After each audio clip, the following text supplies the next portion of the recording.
Peringatan di malam sebelum pernikahan. Malam sebelum hari pernikahan, ibu mertuaku datang. Dengan suara gemetar dan mendesak, ia mengucapkan satu kalimat. "Sinta, jangan menikah besok. Sungguh, jangan pernah lakukan itu." Peringatan yang ia berikan, alih-alih ucapan selamat, bukanlah penolakan biasa. Sejak saat itu, hal-hal yang tak bisa dipercaya mulai terjadi. Tekan tombol subscribe. Bersama Cerita Hati, saya akan membawakan kisah yang menyentuh. Kisah ini dimulai. Suasana di depan ruang rias pengantin di gedung pernikahan mendadak menjadi riuh. Suara bisik-bisik para tamu undangan semakin keras, hingga terdengar pekikan kecil dari seseorang. "Pengantin wanitanya kemana? Tadi jelas-jelas ada di sini.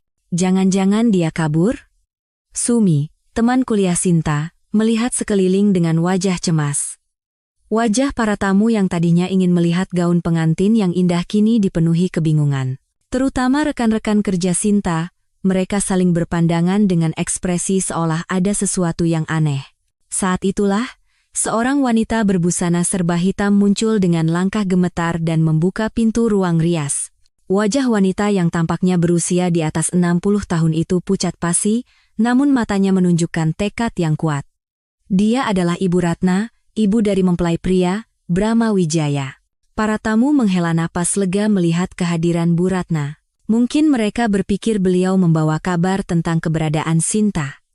Namun, raut wajah Bu Ratna bukanlah raut wajah orang yang membawa kabar baik. Tangan Bu Ratna bergetar, bibirnya kering kerontang. Selama beberapa minggu terakhir, ia telah mengumpulkan keberanian untuk momen ini, tetapi begitu berdiri di hadapan begitu banyak orang, kakinya terasa lemas. Sambil memandang para tamu, Bu Ratna berkata dengan suara bergetar, Sinta tidak akan menikah hari ini." Seketika, gedung pernikahan menjadi hening. Bahkan napas para tamu seakan berhenti. Terdengar suara gelas jatuh yang nyaring, tetapi tak ada satupun yang menoleh ke arah sumber suara. Semua mata tertuju pada Bu Ratna. Para tamu dari pihak mempelai pria saling bertukar pandang dengan bingung. Terutama para mitra bisnis Brahma, wajah mereka menunjukkan seolah ada masalah besar yang terjadi. Sementara itu, tamu dari pihak mempelai wanita tampak khawatir dan bertanya-tanya tentang keselamatan Sinta. Brahma segera mendekati Bu Ratna dan berkata dengan suara dingin. "Ibu, apa yang ibu katakan?" Suara Brahma terdengar sopan seperti biasa, tetapi ada getaran halus di dalamnya. Ia sangat panik. Ia sama sekali tidak bisa menebak apa yang diketahui ibunya, dan seberapa banyak yang diketahuinya. Namun, Bu Ratna bahkan tidak menatap Brahma dan terus berbicara kepada para tamu. "Ada sesuatu yang harus kalian semua ketahui. Pernikahan ini sama sekali tidak boleh terjadi." Wajah Brahma seketika mengeras. Dari ekspresinya yang biasanya dingin dan datar, mulai terpancar aura berbahaya. Para tamu menyadari perubahan itu dan semakin bingung. Otot rahang Brahma menegang, dan tangannya terkepal secara alami. Ia berusaha mati-matian menahan diri agar sifat aslinya yang selama ini ia sembunyikan rapat-rapat tidak terungkap. Namun, saat mendengar kata-kata Bu Ratna berikutnya, kesabarannya mencapai batas. Pria bernama Brahma Wijaya ini. Saat Bu Ratna hendak melanjutkan kalimatnya, Brahma mencengkeram lengan ibunya dengan kasar. "Hentikan sekarang juga." Suaranya mengandung nada ancaman yang berbeda dari biasanya. Beberapa tamu berdiri dari kursi mereka dengan gelisah. Terutama para tamu sepuh yang duduk di barisan depan, mereka tampak kebingungan karena belum pernah mengalami suasana seperti ini. Namun, Bu Ratna telah mempersiapkan diri terlalu lama untuk momen ini. Ancaman Brahma maupun tatapan para tamu tidak lagi membuatnya takut. Bu Ratna menepis tangan Brahma dan berteriak dengan suara lebih lantang. Pria ini adalah seorang pembunuh, dan dia telah menipu Sinta. Gedung pernikahan berubah menjadi kacau balau. Terdengar teriakan dan bisik-bisik dari segala penjuru. Beberapa tamu mencoba bergegas meninggalkan tempat, sementara yang lain mengeluarkan ponsel mereka dan mulai merekam situasi tersebut. "Pembunuh? Apa maksudnya? Apa itu benar? Jangan-jangan kita harus panggil polisi?" Kalimat-kalimat yang terlontar dari para tamu terdengar di telinga Bu Ratna. Beberapa orang menunjukkan ekspresi tidak percaya, sementara yang lain sudah ketakutan. Saat itu, pintu belakang gedung pernikahan terbuka. Pak Heru masuk bersama 2 orang petugas polisi. Wajah Pak Heru tampak lebih tegang dari biasanya, tetapi ada kilatan lega di matanya. Dalam hati, Pak Heru berpikir, "Sinta, sekarang semuanya benar-benar berakhir. Maafkan Bapak karena tidak bisa melindungimu lebih cepat." Di tangannya, tergenggam erat sebuah USB dan beberapa lembar dokumen. Melihat situasi ini, Brahma buru-buru mundur. Namun, para petugas polisi sudah mendekatinya. Berbagai perhitungan berputar cepat di kepala Brahma. Bagaimana cara melarikan diri dari situasi ini? "Brahma Wijaya, silakan ikut kami." Pada saat itu, Bu Ratna jatuh terduduk dan mulai terisak.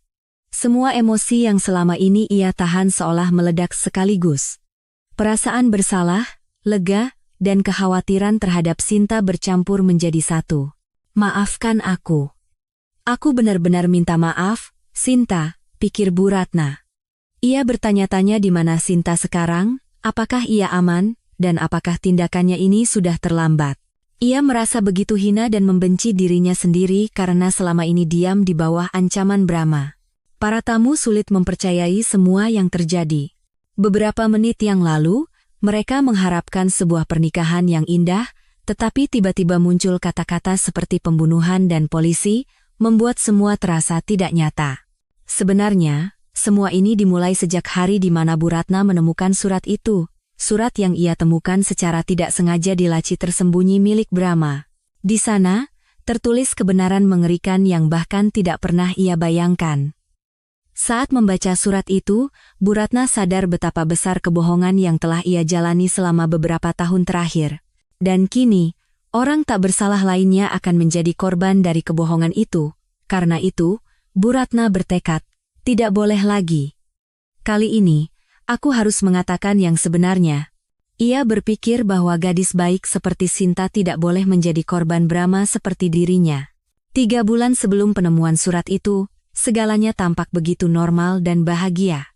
Sinta, setelah pulang kerja dari perpustakaan, sedang menunggu Brahma di sebuah kafe. Hari ini adalah jadwal fitting terakhir gaun pengantin mereka. Sinta tidak bisa menyembunyikan rasa gembiranya sambil memeriksa daftar persiapan pernikahan di ponselnya, cek daftar tamu, finalisasi desain buket bunga, persiapan barang bulan madu, gumam Sinta pada dirinya sendiri, persis seperti calon pengantin pada umumnya. Para pegawai kafe pun tersenyum melihat ekspresi ceria Sinta. Saat itu, Sinta tidak tahu betapa berharganya rutinitas seperti itu. Sementara itu, Brahma sedang menyelesaikan pekerjaan terakhirnya di kantor. Layar komputernya penuh dengan dokumen bisnis, tetapi perhatiannya ada di tempat lain. Pikirannya dipenuhi perhitungan tentang warisan besar yang akan ia terima setelah memenuhi syarat dalam surat wasiat, menikah. "Asal aku menikah, semuanya akan beres," gumam Brahma pelan. Ekspresinya sama sekali tidak menunjukkan kegembiraan seorang pria yang akan bertemu dengan kekasihnya. Yang ada hanyalah perhitungan dingin. Ketika Brahma tiba di kafe, Sinta sudah membuka majalah pernikahan dan sedang merancang interior rumah baru mereka. "Mas Brahma, lihat ini. Sofa ini bagus tidak?" tanya Sinta dengan suara ceria. Matanya berbinar dengan begitu tulus. Sinta merasa bahagia membayangkan rumah yang akan ia bangun bersama Brahma. "Pilih saja yang kamu suka, Sinta," jawab Brahma sambil duduk. Meskipun nadanya dingin, Sinta mengira Brahma memang orang yang kurang ekspresif. Bagi Sinta, yang tumbuh di panti asuhan, dihargai pendapatnya oleh seseorang sudah merupakan sebuah anugerah. "Baiklah, aku pilih yang ini.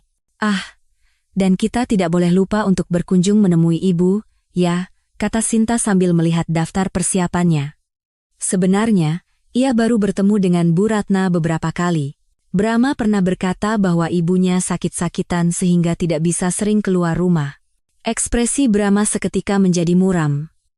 Namun, Sinta tidak menyadari perubahan itu. "Ibu juga ingin bertemu denganmu, Sinta," kata Brahma, meskipun sebenarnya ia ingin sebisa mungkin menghindari pertemuan antara Bu Ratna dan Sinta.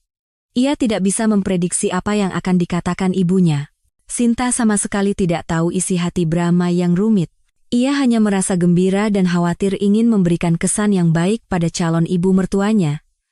"Aku harus siapkan hadiah yang ibu suka. Kira-kira beliau suka apa ya? Tanya Sinta dengan tatapan polos. Brahma terdiam sejenak, lalu menjawab, tidak perlu yang istimewa. Ibu orang yang sederhana. Sebenarnya, Brahma tidak begitu peduli apa yang disukai Bu Ratna. Baginya, ibunya hanyalah beban yang merepotkan. Namun, untuk mendapatkan warisan ayahnya, kehadiran Bu Ratna sangat diperlukan.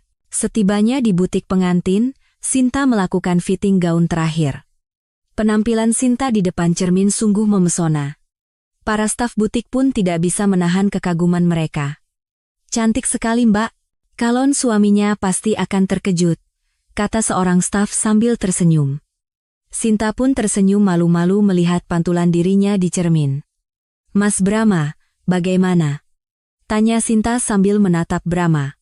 Brahma menatap Sinta sejenak, lalu mengangguk. Sangat cantik. Jawaban yang singkat, tetapi itu sudah cukup bagi Sinta. Dengan senyum bahagia, Sinta berpikir, benar-benar seperti mimpi. Aku juga bisa memakai gaun pengantin secantik ini dan menikah. Namun, saat itu Sinta tidak tahu. Yang dirasakan Brahma saat melihat kecantikan Sinta bukanlah cinta, melainkan kepuasan karena pernikahan ini akan menjadi kamuflase yang sempurna. Setelah selesai fitting, mereka berdua pergi untuk pemeriksaan akhir di gedung pernikahan. Seorang staf dengan ramah memandu mereka. Untuk penempatan kursi tamu bisa seperti ini, dan ruang rias pengantin ada di sebelah sini. Sinta merasa terharu melihat semuanya telah disiapkan dengan sempurna. Bagi dirinya yang tumbuh di panti asuhan, pernikahan semewah ini terasa seperti mimpi. Terima kasih, Mas Brahma. Berkatmu aku bisa mengadakan pernikahan seindah ini, kata Sinta dengan tulus. Melihat ketulusan Sinta, Brahma sempat merasakan sedikit rasa bersalah, tetapi ia segera menekan perasaan itu. Ini hal yang wajar. Saat itu, ponsel Sinta berdering. Sebuah pesan masuk dari teman kerjanya di perpustakaan. Sinta, selamat ya atas pernikahannya. Iri banget. Calon suamimu tampan sekali. Sinta tersenyum membaca pesan itu. Menerima ucapan selamat dari teman-temannya juga membuatnya bahagia. Teman-temanku mengirim pesan ucapan selamat, kata Sinta sambil menunjukkannya pada Brahma. Brahma hanya mengangguk tanpa minat. Namun, pada saat yang sama, ponsel Brahma juga menerima pesan. Wajah Brahma seketika menegang saat memeriksa pengirimnya. Sinta tidak melihat perubahan itu, tetapi Brahma buru-buru memasukkan ponselnya ke dalam saku. Pesan itu berasal dari sebuah rumah sakit jiwa. Isinya mengenai seseorang yang ada di sana. Brahma menghela napas diam-diam tanpa sepengetahuan Sinta.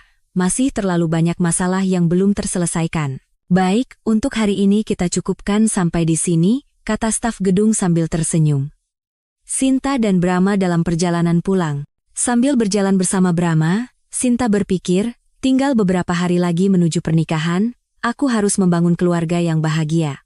Namun, Sinta sama sekali tidak menduga apa yang akan menimpanya beberapa hari kemudian. Suatu minggu sore, seminggu sebelum pernikahan, Sinta sedang dalam perjalanan bersama Brahma untuk bertemu Bu Ratna. Di dalam mobil yang dikemudikan Brahma, Sinta terus memainkan jarinya dengan gugup. Mas Brahma, apa ibu akan menyukaiku? Tanya Sinta dengan suara cemas. Bagi Sinta yang tumbuh di panti asuhan, keberadaan keluarga adalah sesuatu yang asing namun sangat berharga. Terutama pertemuan pertama dengan ibu mertua, ia merasa itu sangat penting. Sambil memegang kemudi, Brahma menjawab, jangan khawatir. Ibu orang yang baik. Namun, suara Brahma terdengar lebih kaku dari biasanya. Dalam hati ia berpikir, semoga saja ibu tidak mengatakan hal-hal yang tidak perlu. Sebenarnya, Brahma ingin menunda pertemuan ini selama mungkin, tetapi karena Sinta terus memintanya, ia terpaksa membuat janji. Sinta memeriksa kembali bungkusan hadiah yang telah ia siapkan dengan cermat. Sebuah selendang batik yang indah, parsel berisi makanan sehat, dan syal cantik. Hadiah yang aku siapkan ini tidak apa-apa, kan? Apa tidak terlalu berlebihan? Melihat perhatian Sinta yang begitu detail, Brahma merasakan emosi yang rumit sejenak. Sinta begitu polos dan baik, apakah yang kulakukan ini benar? Namun, pikiran itu segera lenyap. Brahma tidak punya pilihan lain. Ketika tiba di apartemen tempat Bu Ratna tinggal, jantung Sinta berdebar semakin kencang. Bahkan di dalam lift, ia terus merapikan penampilannya. Brahma menekan bel. Beberapa saat kemudian, pintu terbuka, dan Sinta terkejut melihat penampilan Bu Ratna. Beliau terlihat jauh lebih kurus dan lelah dari yang ia bayangkan. "Selamat sore, Ibu," sapa Sinta dengan sopan.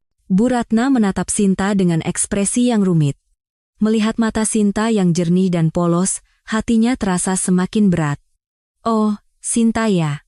Ayo, masuk," kata Bu Ratna sambil membuka pintu, tetapi suaranya terdengar canggung. Sinta merasakan suasana yang aneh, tetapi ia menganggap itu wajar karena ini adalah pertemuan pertama. Duduk di ruang tamu, Sinta menyerahkan hadiah yang telah ia siapkan dengan sopan. "Ibu, semoga Ibu suka." "Terima kasih, Sinta." "Seharusnya tidak perlu repot-repot begini," jawab Bu Ratna sambil menerima hadiah itu. Tangan Bu Ratna gemetar halus, dan Sinta menyadarinya. Ia khawatir jangan-jangan Bu Ratna memiliki penyakit kronis. "Ibu, apakah Ibu sedang sakit?" tanya Sinta dengan suara khawatir. Bu Ratna tampak terkejut sejenak, lalu tersenyum paksa. Tidak apa-apa. Mungkin karena cuaca dingin akhir-akhir ini, tanganku jadi begini, namun, sebenarnya getaran tangan Bu Ratna disebabkan oleh stres dan kecemasan. Tekanan psikologis yang ia terima karena Brahma semakin parah. Selama Brahma menyiapkan teh di dapur, Bu Ratna dan Sinta mengobrol di ruang tamu. "Sinta kerja di mana?" tanya Bu Ratna. Dengan ekspresi ceria, Sinta menjawab, "Saya bekerja sebagai pustakawan di perpustakaan kota, Bu. Saya sangat suka buku, jadi saya menikmatinya." "Wah, pekerjaan yang bagus ya," jawab Bu Ratna. Tetapi di dalam hatinya ia berpikir, anak sebaik dan sepolos ini akan menikah dengan Brahma. Bu Ratna mulai bimbang, apakah ia harus mengatakan yang sebenarnya kepada Sinta. Sambil melihat sekeliling ruang tamu, Sinta berkata, "Rumahnya terasa hangat dan nyaman sekali, Bu. Terlihat sentuhan tangan Ibu di mana-mana." Namun, Sinta tidak menyadari botol-botol obat yang diletakkan di sudut ruang tamu dan suara-suara kecil yang terdengar dari arah kamar tidur Bu Ratna. Bu Ratna tidak bisa tidur nyenyak setiap malam. Brahma keluar membawa teh dan bergabung dalam percakapan. "Ibu, bagaimana obrolan Ibu dengan Sinta?" "Dia anak yang sangat baik," jawab Bu Ratna. Tetapi tatapan matanya pada Brahma menyiratkan emosi yang berbeda. Sinta tidak melewatkan tatapan aneh itu. Sambil minum teh, Sinta bertanya, "Ibu, waktu kecil Mas Brahma anak yang seperti apa?" Seketika, ekspresi Bu Ratna dan Brahma menegang bersamaan. Sinta merasakan perubahan itu, tetapi tidak mengerti mengapa. Setelah ragu sejenak, Bu Ratna menjawab, "Dia anak yang pendiam." Sebenarnya, Bu Ratna bukanlah ibu kandung Brahma, jadi ia tidak tahu banyak tentang masa kecilnya. Namun, ia tidak bisa menjelaskan hal itu pada Sinta. Brahma buru-buru mengalihkan pembicaraan. "Ibu, persiapan pernikahan hampir selesai semua. Mohon doanya ya, Bu." "Iya, tentu," jawab Bu Ratna, tetapi suaranya tidak terdengar yakin. Ia tidak yakin apakah ia bisa atau harus menghadiri pernikahan itu. Saat itu, Sinta bertanya dengan hati-hati, "Ibu, apa Ibu pernah dengar tentang orang yang pernah dekat dengan Mas Brahma sebelumnya?" Seketika, wajah Bu Ratna menjadi pucat. Brahma juga menatap Sinta dengan tegang. "Kenapa kamu bertanya seperti itu?" tanya Brahma dengan suara yang lebih tajam dari biasanya. Sinta terkejut dan menjawab, "Tidak apa-apa, hanya penasaran saja. Teman-temanku kan suka bertanya tentang masa lalu pasangan masing-masing." Mendengar pertanyaan polos Sinta, hati Bu Ratna terasa seperti disayat-sayat. Ada begitu banyak kebenaran yang harus diketahui Sinta, tetapi ia tidak tahu harus mulai dari mana. "Sinta." Saat Bu Ratna hendak mengatakan sesuatu, Brahma dengan cepat memotong. "Masa lalu tidak penting. Yang penting adalah sekarang." Suara Brahma mengandung nada peringatan. Menerima tatapan itu, Bu Ratna kembali terdiam. Sinta merasakan suasana yang aneh, tetapi tidak tahu persis apa masalahnya. Ia hanya berpikir mungkin mereka semua canggung karena ini pertemuan pertama. Oh ya, Bu, kesehatan Ibu baik-baik saja? Sepertinya Ibu minum banyak obat, tanya Sinta dengan cemas. Bu Ratna terkejut sejenak, tetapi segera menjawab, hanya karena sudah tua, jadi banyak yang harus dijaga. Namun, sebenarnya sebagian besar obat itu diresepkan karena gangguan kecemasan dan insomnia, stres yang ia alami karena Brahma semakin parah. Waktu berlalu, dan tiba saatnya untuk berpamitan. Sambil berdiri, Sinta berkata, Ibu, saya senang sekali bisa bertemu Ibu hari ini. Setelah menikah, saya akan sering berkunjung. Sambil memegang tangan Sinta, Bu Ratna berkata, Sinta, selalu berhati-hati ya. Dan kalau ada hal aneh terjadi, kapan saja hubungi Ibu. Sinta merasa bahwa kata-kata Bu Ratna bukanlah basa-basi biasa, sepertinya ada makna yang lebih dalam. Baik, Bu. Terima kasih, jawab Sinta, tetapi di dalam hatinya muncul sebuah pertanyaan. Mengapa Bu Ratna mengatakan hal seperti itu? Dalam perjalanan pulang di lift, Sinta bertanya pada Brahma. Mas Brahma, Ibu kelihatannya lelah sekali. Apa beliau baik-baik saja? Brahma menjawab dengan wajah datar. Beliau memang seperti itu, jangan khawatir. Namun, Sinta tidak bisa menghilangkan perasaan janggalnya. Tangan Bu Ratna yang gemetar, percakapan yang canggung, dan pesan terakhirnya, semua terasa lebih dari sekadar kecanggungan pertemuan pertama. Malam itu, Sinta berbaring di tempat tidur dan berpikir. Sepertinya Ibu ingin mengatakan sesuatu padaku. Namun, Sinta sama sekali tidak bisa membayangkan betapa putus asanya Bu Ratna ingin mengungkapkan kebenaran. Malam sebelum pernikahan, Sinta sedang membereskan barang-barang terakhirnya untuk persiapan esok hari. Saat memasukkan barang-barang yang akan dibawa ke rumah baru ke dalam kardus, ia merasakan campuran antara kegembiraan dan ketegangan. Besok aku benar-benar menikah, gumam Sinta sambil memandangi gantungan baju tempat gaun pengantinnya tergantung. Gaun putih itu tampak semakin indah di bawah cahaya rembulan. Bagi Sinta yang tumbuh di panti asuhan, ini adalah momen yang seperti mimpi. Saat itu, bel pintu berbunyi. Waktu sudah menunjukkan pukul 11 malam, Sinta terkejut. Siapa yang datang selarut ini? Ketika membuka pintu, ia melihat Bu Ratna berdiri di sana. Beliau tampak jauh lebih cemas dari biasanya. Wajah Bu Ratna pucat, dan tangannya menggenggam erat sebuah tas kecil. Ibu, kenapa selarut ini? Tanya Sinta dengan terkejut. Sambil menatap Sinta, Bu Ratna berkata dengan suara gemetar, Sinta, bisakah kita bicara sebentar? Ekspresi Bu Ratna begitu serius sehingga Sinta berpikir ada sesuatu yang sangat penting telah terjadi. Tentu, Bu, silakan masuk. Namun, Bu Ratna menggelengkan kepala. Tidak, kita bicara di luar saja. Sambil jalan-jalan. Usul Bu Ratna terasa aneh, tetapi Sinta mengenakan mantelnya dan mengikutinya. Mereka berdua berjalan perlahan di gang yang sepi di dekat rumah Sinta. Untuk beberapa saat, tidak ada yang berbicara. Bu Ratna tampak terus memikirkan sesuatu, sementara Sinta menunggu dengan perasaan cemas. Ibu, ada apa? Ibu terlihat sangat serius, tanya Sinta dengan hati-hati. Bu Ratna berhenti sejenak, lalu menatap Sinta. Sinta, Ibu benar-benar tidak tahu harus berbuat apa. Suara Bu Ratna dipenuhi keputusasaan. Sambil memegang tangan Bu Ratna, Sinta berkata dengan cemas, bicaralah pelan-pelan, Bu. Kalau ada yang bisa saya bantu. Merasakan kehangatan hati Sinta, Bu Ratna merasa semakin sakit. Anak sepolos dan sebaik ini tidak boleh menjadi korban Brahma, pikirnya. Sinta, seberapa banyak yang kamu tahu tentang Brahma? Tanya Bu Ratna dengan hati-hati. Sinta berpikir sejenak, lalu menjawab, dia orang yang pendiam, tapi baik padaku.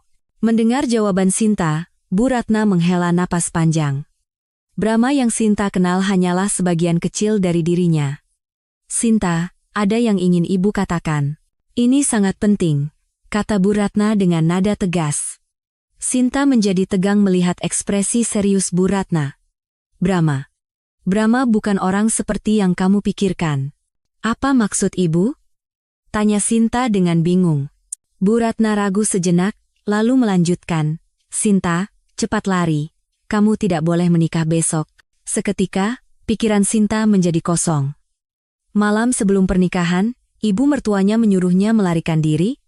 Ia tidak bisa memahami situasi ini. Ibu, apa maksudnya? Saya tidak mengerti, tanya Sinta dengan suara gemetar. Sambil memegang bahu Sinta, Bu Ratna berkata dengan sungguh-sungguh, Brahma menikahimu bukan karena cinta. Ada tujuan lain. Tujuan lain? Ulang Sinta. Bu Ratna mengangguk dan mulai menjelaskan. Ayah Brahma, almarhum suamiku, meninggalkan warisan. Tapi ada syarat untuk mendapatkannya. Bu Ratna melanjutkan, syaratnya adalah ia harus membangun keluarga yang normal dan harmonis. Itulah sebabnya Brahma. Saat Bu Ratna tidak bisa melanjutkan kata-katanya, Sinta perlahan mulai memahami situasinya. Jadi saya hanya alat untuk memenuhi syarat itu? Suara Sinta semakin pelan. Bu Ratna mengangguk dan menjawab, maafkan ibu. Sungguh, maafkan ibu. Seharusnya ibu mengatakannya dari dulu. Sinta begitu terkejut hingga tidak bisa berkata apa-apa untuk beberapa saat. Sulit baginya menerima kenyataan bahwa semua yang ia percayai selama ini adalah kebohongan. Tapi, Bu, meskipun tujuannya begitu, kata Sinta, masih mencoba mempercayai Brahma. Melihat kepolosan Sinta, Bu Ratna merasa semakin frustrasi. Sinta, bukan itu masalahnya. Brahma adalah orang yang berbahaya. Berbahaya bagaimana maksudnya? Saat Sinta hendak bertanya, Bu Ratna mengeluarkan sepucuk surat usang dari tasnya. Lihat ini. Ibu menemukannya di kamar Brahma. Sambil menyerahkan surat itu pada Sinta, Bu Ratna berkata, setelah membaca surat ini, barulah ibu tahu betapa mengerikannya hal-hal yang telah Brahma lakukan. Dengan tangan gemetar, Sinta menerima surat itu. Di amplopnya, tertulis nama seorang wanita yang tidak ia kenal. Ini surat siapa? Milik mantan tunangan Brahma. Tapi orang itu sekarang. Bu Ratna berhenti bicara. Sinta hendak membuka surat itu, tetapi Bu Ratna melarangnya. Jangan baca di sini sekarang. Isinya terlalu mengejutkan. Sambil melihat sekeliling, Bu Ratna berkata dengan hati-hati, Sinta, yang paling penting adalah ini. Brahma sudah pernah melakukan hal seperti ini sebelumnya. Dan akibatnya, hidup seseorang hancur total. Mendengar kata-kata Bu Ratna, Sinta merasa semakin cemas. Sisi baru Brahma yang sama sekali tidak ia ketahui mulai terungkap. Ibu, lalu di mana Mas Brahma sekarang? Tanya Sinta, tiba-tiba melihat sekeliling. Dengan wajah tegang, Bu Ratna menjawab, dia mungkin di rumah. Tapi dia tidak boleh tahu kita bertemu. Saat itu, terdengar suara mobil dari kejauhan. Mereka berdua secara naluriah bersembunyi di dalam gang. Ibu, jika dia orang yang begitu menakutkan, kenapa ibu diam saja selama ini? Tanya Sinta dengan suara gemetar.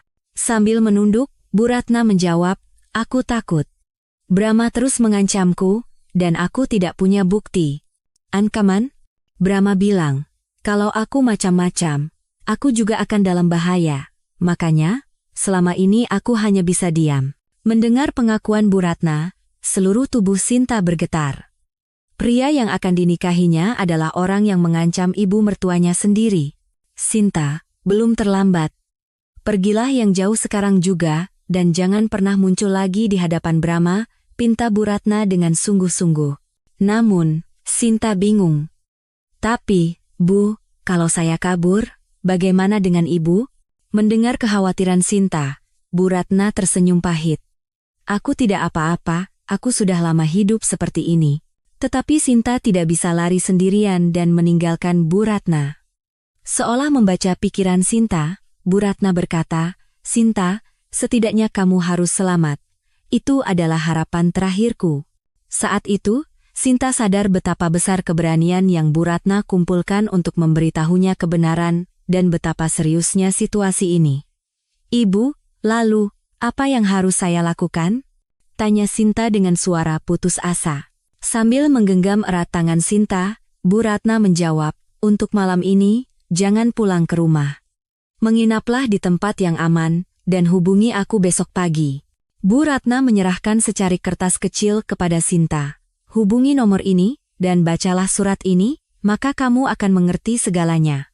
Sambil menerima surat dan kertas itu, Sinta bertanya, Lalu ibu bagaimana? Aku akan melakukan apa yang harus kulakukan. Aku tidak akan tunduk lagi pada ancaman Brahma. Suara Bu Ratna dipenuhi tekad baru. Melihat Bu Ratna yang seperti itu, Sinta berpikir ia juga harus berani. Mereka berdua berpamitan dalam diam. Bu Ratna menghilang ke dalam kegelapan, sementara Sinta berdiri memandangi surat di tangannya. Saat itu, Sinta tidak tahu, malam ini akan menjadi malam yang mengubah seluruh hidupnya. Dan betapa besar dampak dari pengakuan berani Bu Ratna. Malam itu, Sinta membawa surat dari Bu Ratna dan pergi ke sebuah kafe 24 jam. Ia takut sendirian di rumah. Duduk di sudut kafe, ia membuka amplop surat itu dengan tangan gemetar. Surat itu dipenuhi tulisan tangan seorang wanita. Semakin ia membaca, wajah Sinta semakin pucat. Untuk Ibu Ratna, saya menulis surat ini dari sini. Dari tempat yang disebut rumah sakit jiwa.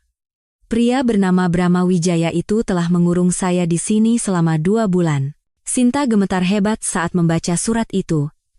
Isinya terlalu mengejutkan. Brahma melamar saya.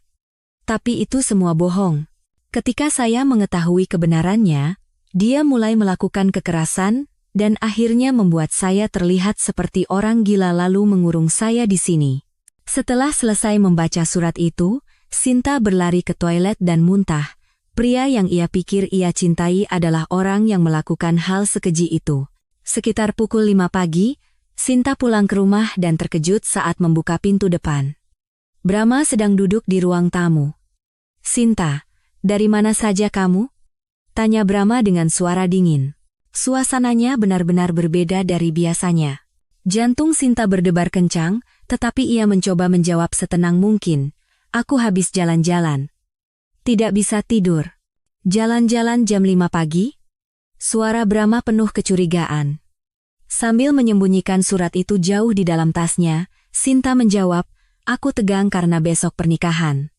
Mas Brahma sendiri kenapa di sini? Aku khawatir padamu, Sinta, kata Brahma, tetapi tatapan matanya sama sekali bukan tatapan orang yang khawatir. Sebaliknya, itu adalah tatapan yang mencurigai dan mengawasi. Sinta teringat isi surat itu dan tubuhnya gemetar. Tetapi dengan pikiran bahwa ia tidak boleh ketahuan, ia tersenyum paksa dan berkata, terima kasih, tapi aku agak lelah, mau mandi. Baiklah. Aku akan di sini sebentar lagi, kata Brahma tanpa beranjak dari sofa. Sinta merasa cemas, tetapi tidak punya pilihan selain pergi ke kamar mandi. Selama mandi, pikirannya kacau. Apa benar Mas Brahma orang seperti itu? Tapi surat itu terasa begitu nyata. Keluar dari kamar mandi, Sinta melihat Brahma sedang menggeledah tasnya. Mas Brahma, apa yang kamu lakukan? Tanya Sinta terkejut. Brahma menjawab dengan tenang, aku sedang mencari charger ponsel. Tetapi Sinta tahu, Brahma sedang berbohong. Untungnya, surat itu ia sembunyikan di kamar mandi. Tolong jangan menggeledah tasku sembarangan, kata Sinta untuk pertama kalinya dengan nada tegas. Brahma menatap Sinta seolah ia adalah orang asing. Kamu bicara seperti itu? Sepertinya ada yang kamu sembunyikan. Suara Brahma menjadi semakin dingin. Jantung Sinta berdebar kencang, tetapi ia tidak mundur. Apa yang harus aku sembunyikan? Tapi tolong hargai privasiku. Privasi, kata Brahma sambil tertawa sinis. Kita akan menikah besok, privasi apa lagi? Saat itu, Sinta sadar bahwa Brahma menganggapnya sebagai miliknya sepenuhnya. Menikah bukan berarti kita harus mengawasi semua hal tentang satu sama lain, kan? Kata Sinta memberanikan diri. Wajah Brahma seketika berubah. Apa maksudmu mengawasi? Brahma melangkah mendekati Sinta. Sinta secara naluriah mundur. Bukankah seharusnya kita saling percaya saja? Kata Sinta dengan suara gemetar. Brahma mencengkeram bahu Sinta dengan kasar. Sinta, apa kamu bertemu seseorang? Jari-jari Brahma menekan bahu Sinta. Sinta merasakan sakit, tetapi tatapan mata Brahma lebih menakutkan. Aku tidak bertemu siapa-siapa. Lepaskan tanganmu. Sinta mencoba melepaskan tangan Brahma, tetapi tenaga Brahma lebih kuat. Jangan bohong. Sejak semalam kamu aneh, suara Brahma menjadi semakin mengancam. Saat itulah Sinta sadar bahwa isi surat itu adalah kenyataan. Aku bilang tidak bertemu siapa-siapa, kata Sinta dengan suara keras sambil menepis tangan Brahma sekuat tenaga. Brahma terkejut dan melepaskan tangannya. Hening Sainak. Brahma menatap Sinta tajam, dan Sinta mengatur napas sambil balas menatap Brahma. Sejak kapan kamu jadi pembangkang begini, Sinta? Kata Brahma dengan senyum sinis. Ada sesuatu yang mengerikan dalam senyum itu. Ini bukan pembangkangan. Ini hal yang wajar, jawab Sinta. Biasanya ia tidak akan pernah berani bicara seperti ini, tetapi setelah membaca surat itu, sepertinya ada sesuatu yang bangkit dalam dirinya. Tiba-tiba, Brahma mencengkeram dagu Sinta dengan kasar. Sinta, jangan bertingkah aneh di pernikahan besok. Suara Brahma benar-benar sebuah ancaman. Melihat wajah asli Brahma, seluruh tubuh Sinta membeku. Apa maksudmu? Tersenyumlah yang cantik dan berperanlah sebagai pengantin yang bahagia. Mengerti? Jari Brahma menekan dagu Sinta lebih keras. Sinta kesakitan, tetapi ia berusaha tidak menunjukkan air mata. Lepaskan, kata Sinta dengan tegas. Brahma menatap Sinta sejenak, lalu melepaskan tangannya. Baiklah, tapi ingat, besok adalah hari istimewa kita. Brahma berdiri dan berkata, oh ya, tidurlah lebih awal hari ini. Besok kamu tidak boleh kelelahan. Setelah pintu tertutup, Sinta jatuh terduduk. Seluruh tubuhnya gemetar, dan bekas jari Brahma masih terasa di dagunya. Sinta mengambil surat itu dari kamar mandi dan membacanya lagi. Sekarang, setiap huruf terasa nyata. Tolong, jangan sampai ada korban berikutnya. Brahma adalah orang yang sangat berbahaya. Sinta membaca kalimat terakhir surat itu dan bertekad. Ia tidak bisa lagi hanya menjadi korban yang pasrah. Mengambil ponselnya, Sinta mengirim pesan ke nomor yang diberikan Bu Ratna. Ibu, saya sudah membaca suratnya. Mas Brahma baru saja datang, dan saya sangat takut, apa yang harus saya lakukan? Setelah mengirim pesan, Sinta melihat keluar jendela. Mobil Brahma masih ada di depan apartemennya. Dia mengawasiku, Sinta merinding. Tetapi pada saat yang sama, ia juga merasa marah. Beraninya dia meremehkan dan mengancamnya seperti ini. Saat tumbuh di panti asuhan, Sinta sering mengalami situasi sulit. Setiap kali, ia harus melindungi dirinya sendiri, sekarang pun sama. Sinta mengeluarkan alat perekam kecil dari tasnya. Itu adalah alat yang biasa ia gunakan untuk mencatat rapat di perpustakaan. Lain kali Mas Brahma mengancam, aku harus merekamnya. Sinta bertekad untuk tidak lagi menjadi korban yang tak berdaya. Ia bersumpah tidak akan bernasib sama seperti penulis surat itu. Setelah memastikan mobil Brahma telah pergi, Sinta menghela napas lega, tetapi ia tahu ini hanyalah permulaan. Ia tidak tahu apa yang akan terjadi di pernikahan besok, tetapi Sinta berniat untuk bersiap. Bersama Bu Ratna, ia akan mengungkap kebenaran tentang Brahma. Saat itu, Sinta tidak tahu betapa rapinya rencana yang telah disusun Brahma. Dan betapa berbahayanya situasi yang mereka hadapi. Setelah menerima pesan Sinta, Bu Ratna tidak bisa tidur. Sambil memandang keluar jendela, ia teringat peristiwa beberapa tahun terakhir, terutama kenangan hari di mana ia menemukan surat itu 3 bulan lalu, masih terasa begitu jelas. Hari itu, saat membersihkan kamar Brahma, Bu Ratna menemukan surat itu di bagian terdalam laci meja. Di amplopnya, tertulis nama Dewi Lestari. Setelah membaca surat itu, Bu Ratna sangat terkejut. Isinya tentang seorang wanita bernama Dewi Lestari yang dipaksa masuk ke rumah sakit jiwa. Yang lebih mengejutkan adalah wanita itu adalah mantan tunangan Brahma. Keesokan harinya, Bu Ratna langsung pergi ke rumah sakit jiwa yang tertulis di surat itu. Di dalam hatinya, ia berharap itu semua bohong, tetapi ia tidak bisa tenang sebelum memastikannya sendiri. Di bagian resepsionis, Bu Ratna bertanya dengan hati-hati. Permisi, apakah ada pasien bernama Dewi Lestari? Seorang perawat memeriksa komputer, lalu mengangguk. Ada, Bu. Apakah Ibu sudah membuat janji untuk bertemu? Jantung Bu Ratna berdebar kencang. Orang itu benar-benar ada. Saya keluarganya, bohong Bu Ratna. Ia harus tahu kebenarannya. Di ruang besuk, ia bertemu dengan Dewi Lestari, seorang wanita berusia 28 tahun yang tampak sangat kurus. Tatapannya cemas, tetapi ia terlihat waras. "Anda siapa?" tanya Dewi dengan hati-hati. Bu Ratna mengambil napas dalam-dalam, lalu menjawab, "Saya ibunya Brahma Wijaya." Seketika, wajah Dewi menjadi pucat. Seluruh tubuhnya mulai bergetar. "Brahma? Apa? Apa dia yang menyuruh Anda ke sini?" tanya Dewi dengan suara ketakutan. Bu Ratna buru-buru menggelengkan kepala. "Bukan. Saya bukan di pihaknya. Saya datang karena ingin tahu kebenarannya." Entah karena ketulusan Bu Ratna tersampaikan, Dewi tampak sedikit lebih tenang. "Benarkah bukan Brahma yang menyuruh Anda?" "Bukan. Saya tidak sengaja menemukan surat Anda." Saat Bu Ratna mengeluarkan surat itu dan menunjukkannya, Dewi menangis.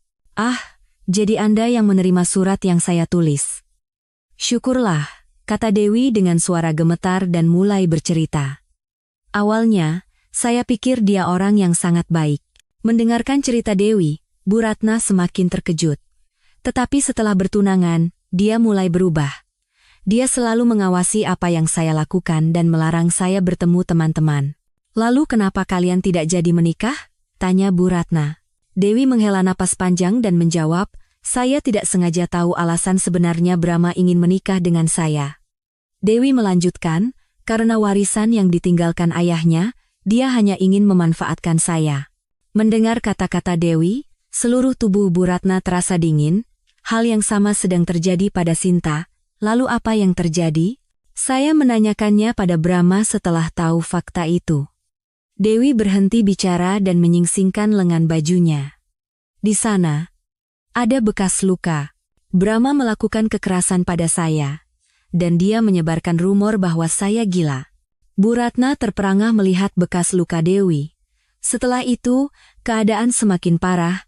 Setiap kali saya mencoba mengatakan yang sebenarnya, dia mengancam saya. Kenapa? Dia bilang akan mencelakai orang tua saya.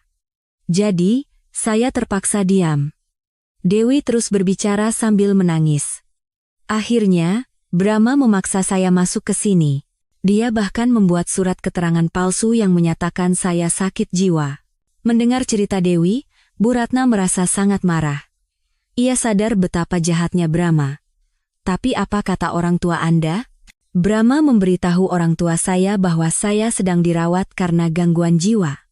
Dan orang tua saya percaya padanya," kata Dewi dengan putus asa. "Dokter di sini sepertinya juga sudah disuap oleh Brahma. Tidak peduli seberapa sering saya katakan saya normal, mereka tidak mau mendengarkan." Bu Ratna memegang tangan Dewi dan berkata, "Saya akan membantumu. Hal seperti ini tidak boleh terjadi lagi. Benarkah?" "Tapi Brahma orang yang sangat menakutkan," kata Dewi dengan cemas.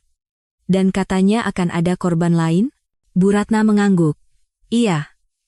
Namanya Sinta. Mereka akan menikah besok." Dewi terkejut dan berdiri. "Tidak boleh, kita harus menghentikannya. Dia akan bernasib sama sepertiku. Itulah sebabnya saya datang ke sini." "Saya butuh bukti," kata Bu Ratna dengan tegas. Dewi berpikir sejenak, lalu berkata, "Saya punya sesuatu. Pesan-pesan ancaman yang Brahma kirimkan pada saya." Dewi mengeluarkan sebuah ponsel kecil dari bawah tempat tidurnya. Semuanya tersimpan di ponsel ini.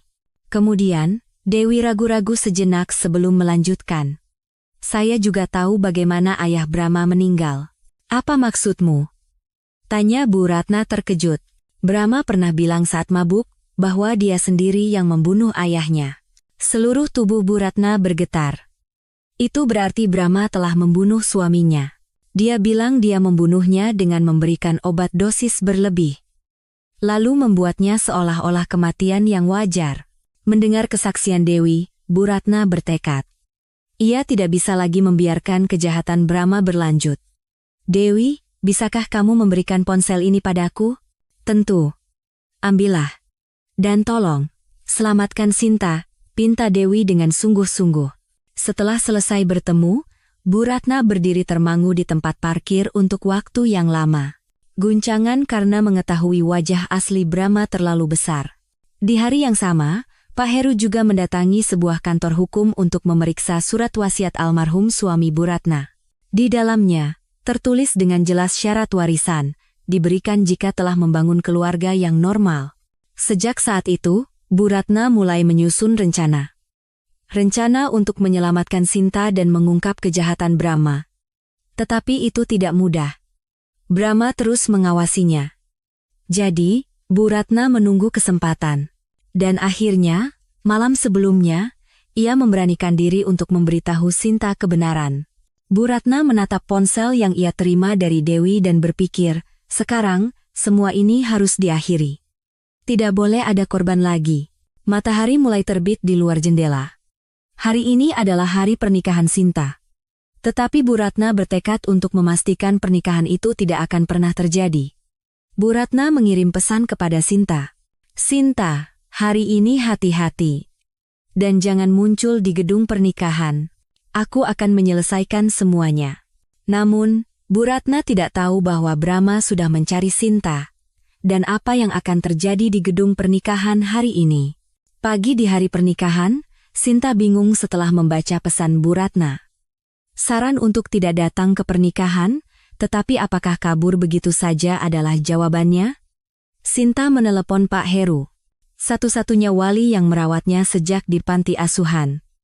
Pak Heru, ini Sinta. Sinta, ada apa? Hari ini pernikahanmu, tapi suaramu aneh. Terdengar suara khawatir Pak Heru. Sambil menahan air mata, Sinta berkata, Bapak, ada masalah besar, Mas Brahma orang jahat. Apa maksudmu?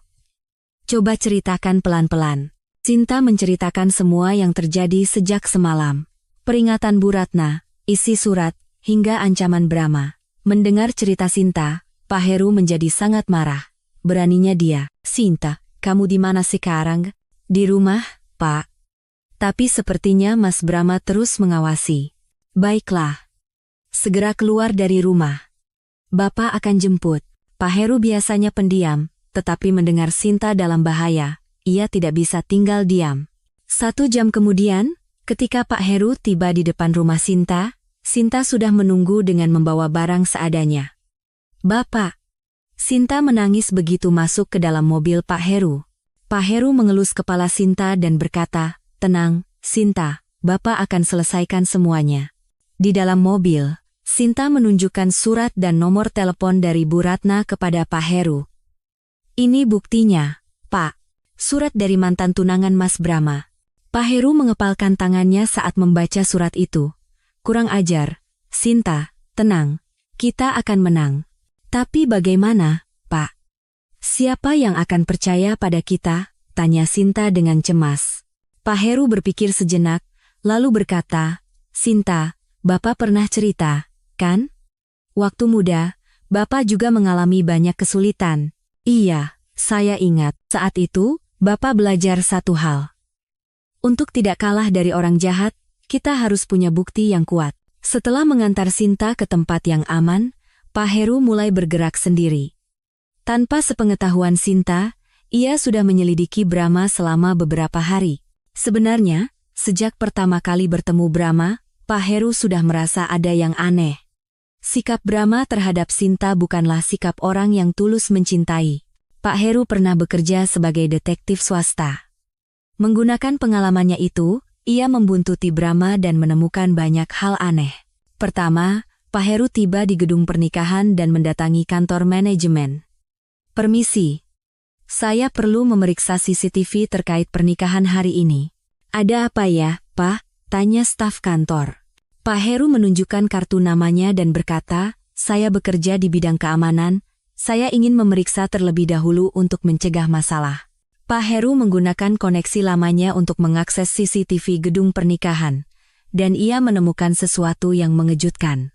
Beberapa hari yang lalu, Brahma datang sendirian ke gedung pernikahan dan melakukan hal-hal aneh.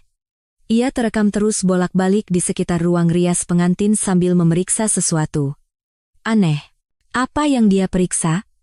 Pak Heru menyalin rekaman CCTV itu ke dalam USB. Kemudian ia juga berbicara dengan para staf gedung. Apakah mempelai pria pernah membuat permintaan aneh? Kalau dipikir-pikir, dia pernah minta kunci ruang rias pengantin. Katanya mau menyiapkan kejutan untuk mempelai wanita. Mendengar kesaksian staf, Pak Heru merinding. Brahma sedang merencanakan sesuatu. Pak Heru segera menuju kantor polisi. Ia punya seorang teman detektif di sana. Pak Budi, lama tidak bertemu. Heru. Lama tak jumpa. Ada urusan apa? Sapa Pak Budi dengan ramah. Pak Heru berkata dengan wajah serius, Pak Budi, ada urusan mendesak. Ini bisa menjadi kasus pembunuhan. Pak Heru menjelaskan seluruh situasinya kepada Pak Budi. Surat, rekaman CCTV, dan perilaku mencurigakan Brahma. Heru, ini masalah serius. Apa buktinya kuat? Ya, kuat sekali. Dan mungkin ada korban lain. Setelah berdiskusi dengan rekan-rekannya, Pak Budi berkata, baiklah, kami akan siaga. Tapi untuk menangkap basah, kami butuh bukti yang sangat jelas. Itulah yang sudah saya pikirkan. Pak Heru menjelaskan rencananya. Rencana untuk menangkap Brahma di tempat kejadian saat ia mencoba melakukan sesuatu di pernikahan. Sementara itu, Sinta menunggu di tempat aman yang disediakan Pak Heru. Ia mencoba menelepon Bu Ratna, tetapi tidak diangkat. Apa ibu baik-baik saja? Sinta khawatir, tetapi ia memutuskan untuk percaya pada Pak Heru dan menunggu. Sore harinya, para tamu mulai berdatangan ke gedung pernikahan. Tetapi mempelai wanita tidak terlihat. Brahma menjadi semakin cemas. Ia terus menelepon Sinta, tetapi tidak diangkat. Kemana Sinta? Saat Brahma sedang marah-marah sendiri, Pak Heru muncul di gedung pernikahan. Apakah Anda tamu dari pihak mempelai pria? Tanya seorang staf. Pak Heru mengangguk dan menjawab, bukan, saya keluarga dari pihak mempelai wanita. Pak Heru memeriksa alat perekam yang telah ia sembunyikan di berbagai sudut gedung. Ia telah mempersiapkannya agar apapun yang Brahma katakan bisa terekam. Saat itu, Brahma mendekati Pak Heru. Apakah Anda tahu di mana Sinta? Suara Brahma bercampur antara kesal dan cemas. Saya tidak tahu. Apa ada masalah? Jawab Pak Heru dengan tenang. Brahma menatap Pak Heru dengan curiga. Sinta tidak bisa dihubungi. Brahma hendak mengatakan sesuatu lagi, tetapi ia menahannya. Saat itu, Bu Ratna muncul di gedung pernikahan. Wajahnya pucat, tetapi matanya penuh tekad. Pak Heru melihat Bu Ratna dan memberikan sinyal yang telah disiapkan. Sinyal bahwa semua persiapan telah selesai. Ketika waktu pernikahan semakin dekat, para tamu mulai berbisik. Kenapa mempelai wanitanya tidak keluar? Apa ada masalah? Wajah Brahma semakin menegang. Rencananya berantakan. Pak Heru memeriksa alat perekam di sakunya. Dan ia mengirim pesan kepada Pak Budi. Siap. Akan segera dimulai. Sekarang, semuanya akan dimulai. Pak Heru berniat menggunakan semua yang telah ia siapkan untuk melindungi Sinta dan mengungkap kejahatan Brahma. Tetapi Pak Heru tidak tahu betapa besar deklarasi bom yang sedang disiapkan oleh Bu Ratna. Dan bahwa hari ini, di gedung pernikahan ini, semua kebenaran akan terungkap. Sinta tidak akan menikah hari ini. Setelah deklarasi Bu Ratna yang membuat gedung pernikahan hening, bisik-bisik mulai terdengar di antara para tamu. Brahma mencoba menyembunyikan kepanikannya, tetapi wajahnya sudah tegang. Ibu, tiba-tiba bicara apa? Saat Brahma hendak mendekati Bu Ratna mundur selangkah dan berteriak dengan suara lebih keras. Semuanya, tolong dengarkan. Pernikahan ini dibangun di atas kebohongan besar, para tamu semakin riuh. Beberapa mengeluarkan ponsel dan mulai merekam. Sementara yang lain berdiri dari kursi mereka. Pak Heru mengawasi seluruh situasi dari belakang, memastikan alat perekamnya berfungsi dengan baik. Pada saat yang sama, ia mengirim sinyal kepada Pak Budi. Ibu, hentikan sekarang juga. Brahma mencoba meraih lengan ibunya, tetapi Bu Ratna menepisnya dan terus berbicara. Pria bernama Brahma Wijaya ini adalah seorang pembunuh. Seketika, gedung pernikahan menjadi hening total. Kata pembunuh membuat semua orang terkejut. Salah satu tamu dari pihak mempelai wanita bertanya dengan suara gemetar, "Pembunuh, apa maksud Anda?"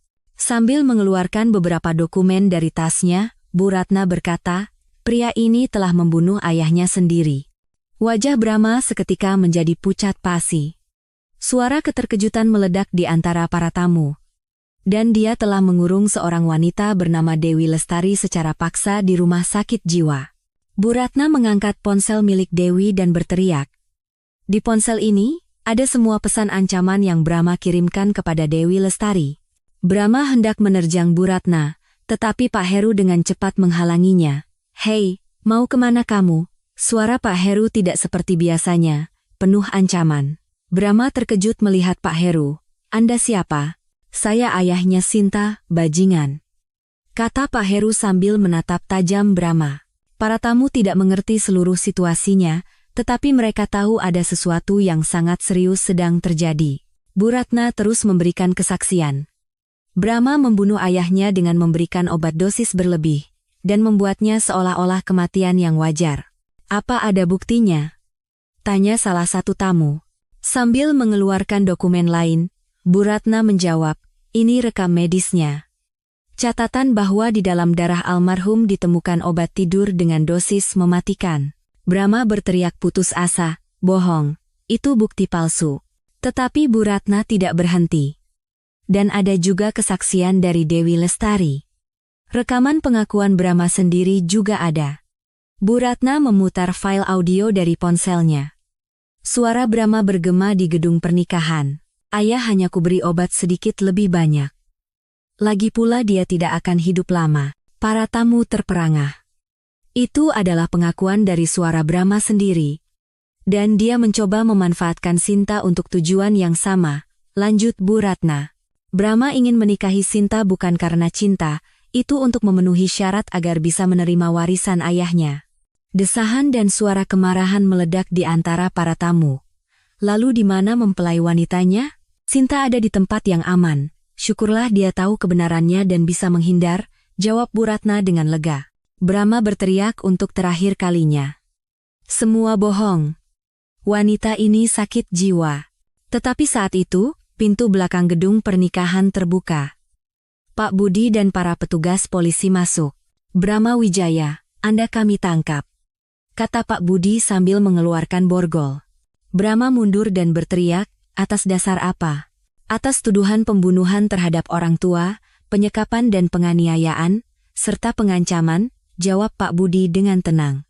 Pak Heru menyerahkan USB kepada Pak Budi dan berkata, di sini ada rekaman CCTV dan file rekamannya. Kerja bagus, Heru. Saat polisi hendak memborgol Brahma, Brahma tiba-tiba menerjang Bu Ratna. Ini semua gara-gara kamu. Tetapi Pak Heru dengan cepat mengatasinya. Diam kamu, bajingan. Suara Pak Heru dipenuhi kemarahan seorang ayah yang melindungi putrinya. Bahkan setelah diborgol, Brahma terus berteriak, aku tidak bersalah, ini semua rencana. Sinta dan Dewi, semuanya sesuai rencana. Kata-kata Brahma justru semakin memperkuat kesalahannya. Para tamu sulit mempercayai semua yang terjadi. Pernikahan yang indah berubah menjadi TKP. Benar-benar mengejutkan. Syukurlah mempelai wanitanya selamat. Bagaimana bisa hal seperti ini terjadi? Di tengah bisik-bisik para tamu, Bu Ratna jatuh terduduk. Semua emosi yang selama ini ia tahan meledak sekaligus. Pak Heru mendekati Bu Ratna dan membantunya berdiri. Anda sudah bekerja keras. Sungguh tindakan yang berani. Apa Sinta baik-baik saja? Tanya Bu Ratna dengan suara gemetar. Ya, dia aman. Anda akan segera bertemu dengannya, kata Pak Heru menenangkan. Saat dibawa ke mobil polisi, Brahma terus berteriak sampai akhir. Ini belum berakhir, kalau aku keluar, tetapi tidak ada yang mendengarkannya. Semua bukti sudah terkumpul, dan kejahatan Brahma terungkap dengan jelas. Orang-orang yang tersisa di gedung pernikahan saling memandang dengan ekspresi masih tidak percaya. Pak Budi berkata kepada Pak Heru, Heru, kerja bagus sekali, bukti yang kamu siapkan sangat menentukan. Sudah sewajarnya. Aku harus melindungi Sintaku, jawab Pak Heru dengan tenang. Bu Ratna akhirnya merasa beban di hatinya terangkat. Penderitaan selama bertahun-tahun hidup di bawah ancaman Brahma telah berakhir. Apa ini benar-benar sudah berakhir? Tanya Bu Ratna. Pak Heru mengangguk dan menjawab, ya. Sudah berakhir. Sinta sekarang aman, dan Dewi Lestari juga akan diselamatkan.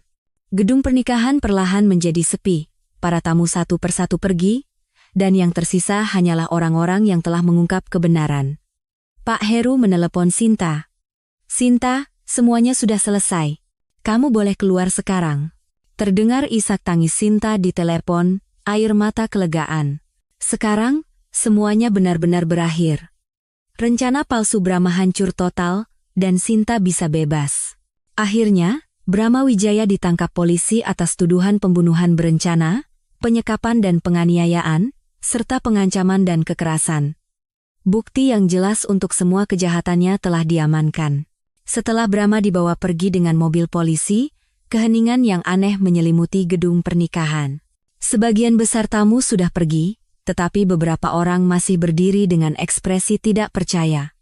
Pak Budi mendekati Bu Ratna dan berkata, "Ibu Ratna, Anda telah melakukan hal yang sangat berani. Kami akan membutuhkan keterangan Anda untuk penyelidikan lebih lanjut." Bu Ratna mengangguk dan menjawab, "Tentu. Saya akan bekerja sama kapanpun. Tidak ada lagi yang perlu disembunyikan atau ditakuti." Suara Bu Ratna dipenuhi rasa kebebasan yang ia rasakan untuk pertama kalinya setelah bertahun-tahun. Pak Heru bertanya kepada Pak Budi, "Pak Budi, kapan Dewi Lestari bisa keluar? Karena buktinya sudah cukup, kami akan segera melakukan penyelidikan ulang. Mungkin dalam beberapa hari dia sudah bisa keluar dengan prosedur normal." Mendengar jawaban Pak Budi, Bu Ratna menghela napas lega. "Syukurlah. Kasihan sekali anak itu, saya tidak bisa membayangkan penderitaannya." Saat itu, ponsel Pak Heru berdering. Telepon dari Sinta. "Bapak, apa benar semuanya sudah selesai?" Suara Sinta masih gemetar, tetapi di dalamnya ada harapan. "Iya, Sinta, sudah selesai. Brahma sudah ditangkap dan tidak bisa mengganggumu lagi," jawab Pak Heru dengan suara hangat. "Benarkah?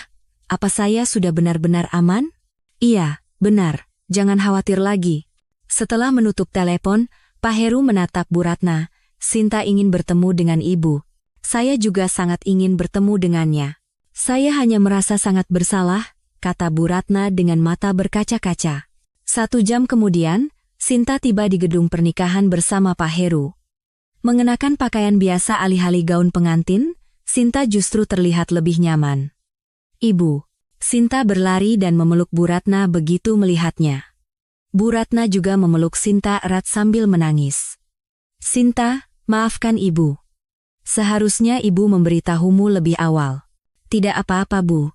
Kalau bukan karena ibu, saya pasti sudah dalam bahaya," kata Sinta sambil memegang tangan Bu Ratna. "Pasti ibu juga sangat ketakutan selama ini, menanggung semua ini sendirian." Mendengar kata-kata Sinta, Bu Ratna semakin menangis. Penderitaan yang selama ini tidak bisa ia ceritakan kepada siapapun seolah meledak sekaligus. Pak Heru merasa terharu melihat mereka berdua. Untuk momen seperti inilah ia telah mempersiapkan segalanya selama ini. Pak Budi mendekat dan berkata, "Sinta, kami akan membutuhkan laporan Anda sebagai korban dalam beberapa hari ke depan." "Baik, Pak. Saya akan menceritakan semuanya," jawab Sinta dengan tegas. "Sosoknya yang dulu penurut dan pasif telah hilang. Dan kami akan menyelidiki kejahatan Brahma yang lain juga. Buktinya sudah cukup," lanjut Pak Budi. "Terutama kasus pembunuhan ayahnya akan kami buka kembali, dan kasus penyekapan paksa Dewi Lestari juga akan kami selidiki secara tuntas." Pak Heru bertanya kepada Pak Budi, "Kira-kira hukuman apa yang akan diterima bajingan itu?" "Pembunuhan berencana bisa dihukum penjara seumur hidup, dan dengan kejahatan lainnya, dia akan menerima hukuman yang sangat berat." Mendengar jawaban Pak Budi, semua orang merasa lega. Bu Ratna berkata kepada Sinta, "Sinta, apa rencanamu selanjutnya?" Saya akan tetap bekerja di perpustakaan." Dan Sinta menatap Bu Ratna dan Pak Heru bergantian. "Saya punya keluarga sejati sekarang. Orang-orang seperti Pak Heru dan Ibu." Mendengar kata-kata Sinta, Bu Ratna terkejut. "Ibu? Tapi saya ibunya Brahma. Ibu berbeda dengan Mas Brahma." "Ibu telah menyelamatkan saya," kata Sinta sambil tersenyum. "Pak Heru yang mengajari saya bahwa keluarga sejati tidak harus sedarah." Pak Heru mengelus kepala Sinta dan berkata, "Sinta, kamu sudah sangat dewasa ya?" "Iya, Pak. Saya belajar banyak dari kejadian ini," jawab Sinta. "Mulai sekarang, tidak ada lagi yang bisa menipu atau memanfaatkan saya." Saat itu, Pak Heru menatap Sinta dan berkata dengan suara yang menyentuh, "Sinta, semuanya sudah berakhir sekarang." Satu kalimat yang singkat namun kuat. Di dalamnya terkandung tekad seorang ayah untuk melindungi putrinya dan kelegaan bahwa semua penderitaan telah berakhir. Sinta memeluk Pak Heru erat sambil menangis. "Terima kasih, Bapak. Sungguh, terima kasih." Bu Ratna juga menangis melihat pemandangan itu. Ia bisa merasakan apa itu cinta keluarga yang sejati. Pak Budi berkata pelan, "Pemandangan yang indah.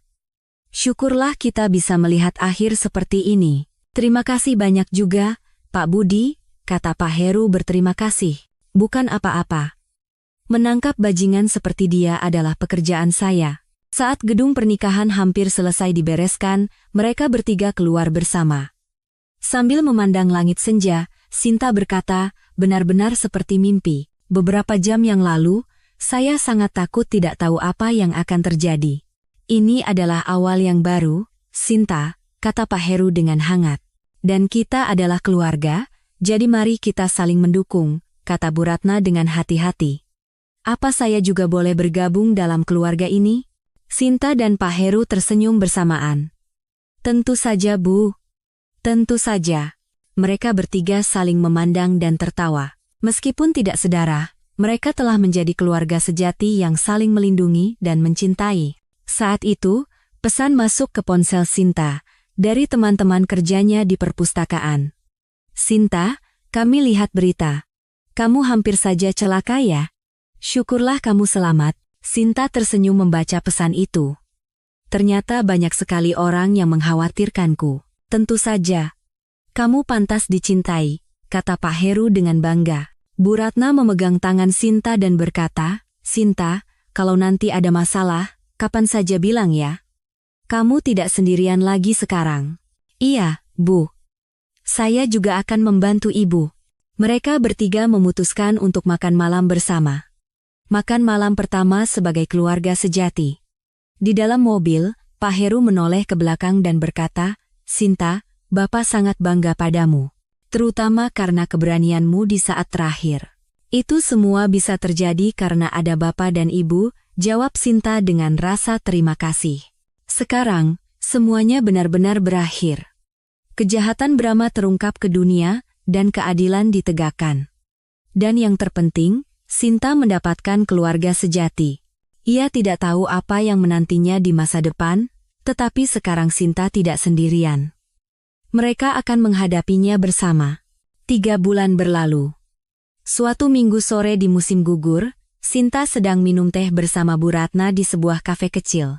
Dewi Lestari, yang selama ini dipaksa dirawat di rumah sakit jiwa, telah pulih sepenuhnya dan memulai hidup baru dengan bantuan Sinta dan Bu Ratna. "Ibu, hari ini katanya mau bertemu Mbak Dewi ya?" tanya Sinta dengan suara hangat. Bu Ratna mengangguk dan menjawab, trauma masa lalunya membuat dia butuh waktu untuk beradaptasi. "Mbak Dewi juga pasti sudah menunggu, katanya dia ingin sekali bertemu Ibu." "Berkatmu, Ibu jadi punya keberanian," kata Bu Ratna, memberikan dorongan. Sinta sudah beberapa kali bertemu dengan Dewi, dan mereka menjadi sahabat yang saling mendukung. Sejak kejadian 3 bulan lalu, Sinta dan Bu Ratna hidup layaknya keluarga, saling menyembuhkan luka dan memulai hidup baru bersama. "Ibu, Mbak Dewi bilang ingin belajar masak. Bagaimana menurut Ibu?" "Ide bagus," jawab Bu Ratna sambil tersenyum cerah. Wajah cemasnya yang dulu telah hilang. Saat itu, pintu kafe terbuka dan Pak Heru masuk. Di tangannya, ada sebuah pot bunga kecil. "Ah, Bapak." Sinta berdiri menyambutnya dengan gembira. "Sinta, Bu Ratna, maaf terlambat." Pak Heru duduk dan meletakkan pot bunga di atas meja. "Ini apa, Pak?" tanya Bu Ratna penasaran. "Pohon kebahagiaan," kata ibu penjual bunga. "Ini bagus untuk awal yang baru," kata Pak Heru sambil tersenyum malu-malu. Aneh melihatnya yang biasanya kaku menyiapkan hadiah selembut ini. "Cantik sekali." "Terima kasih, Pak Heru," kata Bu Ratna terharu. Pak Heru dan Bu Ratna kini sudah saling memanggil nama. "Bapak, hari ini ada kabar baik di perpustakaan," kata Sinta dengan wajah ceria. "Kepala perpustakaan memintaku untuk menangani program baru." Program terapi membaca untuk orang-orang yang berada dalam situasi sulit. Mendengar kata-kata Sinta, Pak Heru dan Bu Ratna merasa bangga. Wah, bagus sekali. Itu pekerjaan yang paling cocok untukmu, Sinta, kata Pak Heru dengan puas. Benar. Hati Sinta yang hangat akan menjadi penghiburan bagi banyak orang, tambah Bu Ratna. Ibu juga bisa ikut membantu. Pengalaman ibu sebagai perawat pasti akan sangat berguna, usul Sinta. Bu Ratna terkejut dan bertanya, apa saya benar-benar bisa membantu? Tentu saja. Pengalaman dan kehangatan ibu sangat dibutuhkan, kata Sinta dengan suara penuh keyakinan. Pak Heru tersenyum senang melihat mereka berdua. Senang sekali melihat kalian saling membantu dalam hidup. Saat itu, pesan masuk ke ponsel Sinta. Dari Dewi. Sinta, jadikan kita bertemu hari ini, aku gugup sekali. Sinta tersenyum membaca pesan itu dan membalasnya. Tenang saja, Mbak. Ibu Ratna juga sudah sangat menunggu. Bu Ratna melihat Sinta dan berkata, Dewi mengirim pesan ya? Iya. Katanya dia gugup. Aku juga gugup, aku merasa sangat bersalah padanya, kata Bu Ratna dengan cemas.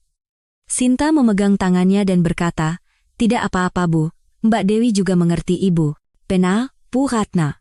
Jangan terlalu menyalahkan diri sendiri, hibur Pak Heru. Waktu berlalu, dan tiba saatnya untuk bertemu Dewi. Mereka bertiga pergi ke tempat yang telah dijanjikan. Melihat Dewi yang menunggu di bangku taman, jantung Bu Ratna berdebar kencang. Dewi terlihat jauh lebih sehat dari sebelumnya, tetapi ekspresinya masih hati-hati. Mbak Dewi. Sinta berlari lebih dulu dan memeluk Dewi. Sinta, terima kasih sudah datang. Dewi memeluk Sinta dan perlahan menatap Bu Ratna. Bu Ratna mendekati Dewi dan membungkuk dalam-dalam. Dewi, Ibu benar-benar minta maaf. Mungkin sudah terlambat, tapi sungguh, Ibu minta maaf. Mendengar permintaan maaf tulus Bu Ratna, Dewi menangis. Ini bukan salah Ibu. Bukan. Seharusnya aku lebih cepat memberanikan diri. Saat mereka berdua berpelukan dan menangis, Sinta dan Pak Heru mengawasi dalam diam. Sepertinya semuanya benar-benar sudah berakhir ya, bisik Sinta pada Pak Heru. Iya, ini adalah awal yang baru, jawab Pak Heru. Duduk bersama di bangku, keempat orang itu saling berbagi kabar. Mbak Dewi kan bilang ingin belajar masak, Ibu Ratna yang akan mengajarimu, kata Sinta dengan ceria. Benarkah? Wah, senang sekali. Jawab Dewi gembira. Dan kita semua akan membantu program terapi membaca Sinta, kata Bu Ratna. Wah, benar-benar seperti keluarga, kata Dewi terharu. Kita memang keluarga, kan? Bukan sedarah, tapi keluarga sejati, kata Pak Heru dengan hangat. Malam itu, mereka berempat makan malam bersama di rumah Bu Ratna. Dewi membantu memasak hidangan sederhana, dan Sinta merapikan meja. Aku bahagia sekali, kata Sinta sambil duduk di meja makan. Aku juga. Aku tidak pernah menyangka hari seperti ini akan datang, tambah Dewi. Kita semua mengalami masa sulit, tapi akhirnya berakhir dengan baik, kata Bu Ratna dengan haru. Pak Heru menatap semua orang dan berkata, mulai sekarang, mari kita saling mendukung, karena kita adalah keluarga. Iya, jawab ketiga wanita itu serempak. Setelah makan, saat mencuci piring, Sinta dan Dewi mengobrol. Sinta, terima kasih ya. Kalau bukan karenamu, apa kita bisa bertemu seperti ini? Mbak, kita semua saling menyelamatkan, jawab Sinta sambil tersenyum. Di ruang tamu, Pak Heru dan Bu Ratna minum teh sambil berbincang. Pak Heru, terima kasih banyak, sudah membesarkan Sinta dengan baik. Apa yang Ibu katakan?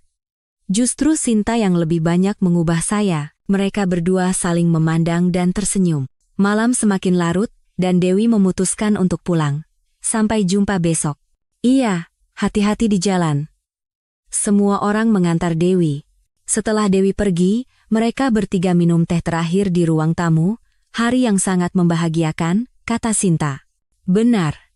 Semuanya terasa kembali ke tempatnya, tambah Bu Ratna. Sambil memandang keluar jendela, Pak Heru berkata, Sinta, aku jadi teringat saat pertama kali bertemu denganmu. Saat itu, aku tidak pernah menyangka hari seperti ini akan datang. Saya juga, Pak. Dulu saya bahkan tidak tahu apa itu keluarga, kata Sinta terharu. Tapi sekarang saya tahu. Keluarga bukan tentang darah, tapi tentang cinta. Bu Ratna menatap mereka berdua dan berkata, kita bertiga, tidak, berempat dengan Dewi, sepertinya sudah menjadi keluarga sejati. Malam itu, Sinta menulis di buku hariannya. Hari ini adalah hari yang sangat membahagiakan. Ternyata begini rasanya memiliki keluarga sejati. Apapun yang terjadi di masa depan, aku yakin kita bisa melewatinya bersama. Di luar jendela, bulan bersinar terang. Sinta tersenyum memandangi cahaya bulan itu. Sekarang, benar-benar awal yang baru. Bagi Sinta yang dulu sendirian, kini ia memiliki keluarga yang kuat. Bagi Bu Ratna dan Dewi yang terluka, kini ada harapan baru. Dan bagi Pak Heru yang kaku, kini ia memiliki putri-putri yang ia sayangi. Meskipun tidak sedarah, mereka berempat telah menjadi keluarga sejati yang saling mencintai dan melindungi dengan tulus. Mereka tidak tahu apa yang menanti di masa depan, tetapi sekarang mereka tidak sendirian. Bersama, mereka bisa mengatasi kesulitan apapun. Kisah baru mereka, yang menemukan cinta yang hangat dan makna keluarga sejati, baru saja dimulai. Terkadang, momen tersulit dalam hidup kita justru bisa menjadi pintu menuju kebahagiaan sejati. Seperti Sinta, jika kita tidak kehilangan keberanian dalam situasi sulit, seperti Bu Ratna, jika kita berani mengatakan yang sebenarnya, dan seperti Pak Heru, jika kita memiliki hati untuk melindungi orang yang kita sayangi, hasil yang baik pasti akan mengikuti. Dan yang terpenting, keluarga sejati dimulai bukan dari ikatan darah, tetapi dari hati yang saling peduli dan melindungi. Semoga cerita hari ini bisa menjadi sedikit penghiburan bagi hati Anda. Saya ingin terus membawakan cerita-cerita hangat dan menyentuh seperti ini. Jika Anda menyukai cerita hari ini, silakan tekan tombol subscribe. Semoga Anda semua, seperti Sinta, menemukan kebahagiaan sejati. Sampai jumpa di cerita berikutnya. Terima kasih sudah mendengarkan hari ini.